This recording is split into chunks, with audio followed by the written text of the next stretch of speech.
Good morning. It's March 17th. You know what that means. It's St. Patrick's Day, the day when all of us become suddenly Irish, whether we are or not. Patrick is much fabled and talked about in legend, but the real Patrick was an English boy, a Briton, who was kidnapped by pirates and taken to Ireland, where he was made to watch the animals for 6 years. So from age 16 to his early 20s, he was a slave.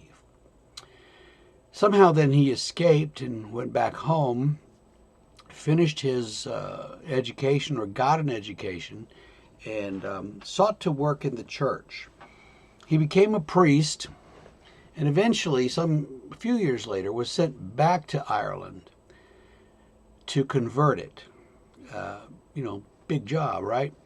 Ireland was, in those days, a very wild and pagan society.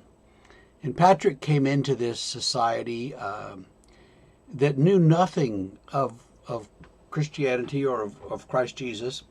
Patrick came in and began to teach and preach to people who, for the most part, had no idea what he was talking about and didn't want to hear much about it,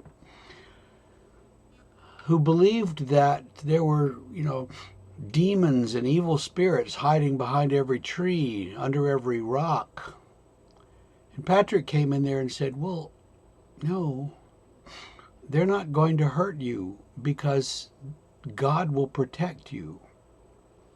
It wasn't that Patrick was some sort of modern person with his modern sensibilities like we have and say, well, these things don't exist. He believed they exist, but he wasn't worried about them.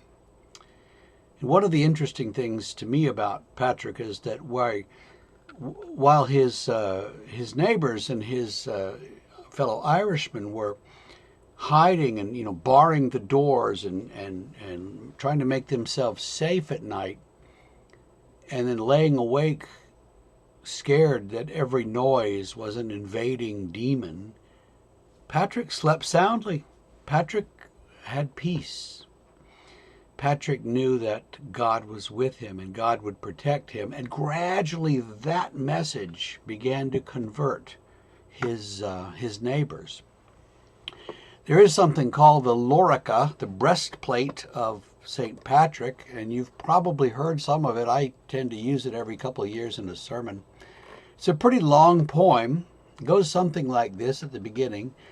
I arise today through a mighty strength, the invocation of the Trinity, through belief in the threeness, through confession of the oneness of the Creator and the creation. And it goes on like that, all about Christ and his baptism and his crucifixion, his resurrection, and invoking the prayers and the protection of all these saints and all the people that have come before us in the faith.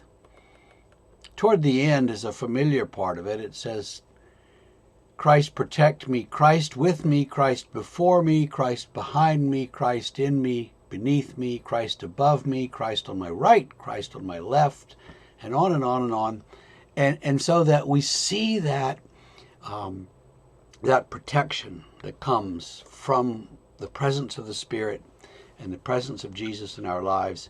And we know that finally there's nothing that we need to be afraid of. Not even Satan offering us kingdoms, because, who needs it? That's not going to happen. Go away, Satan.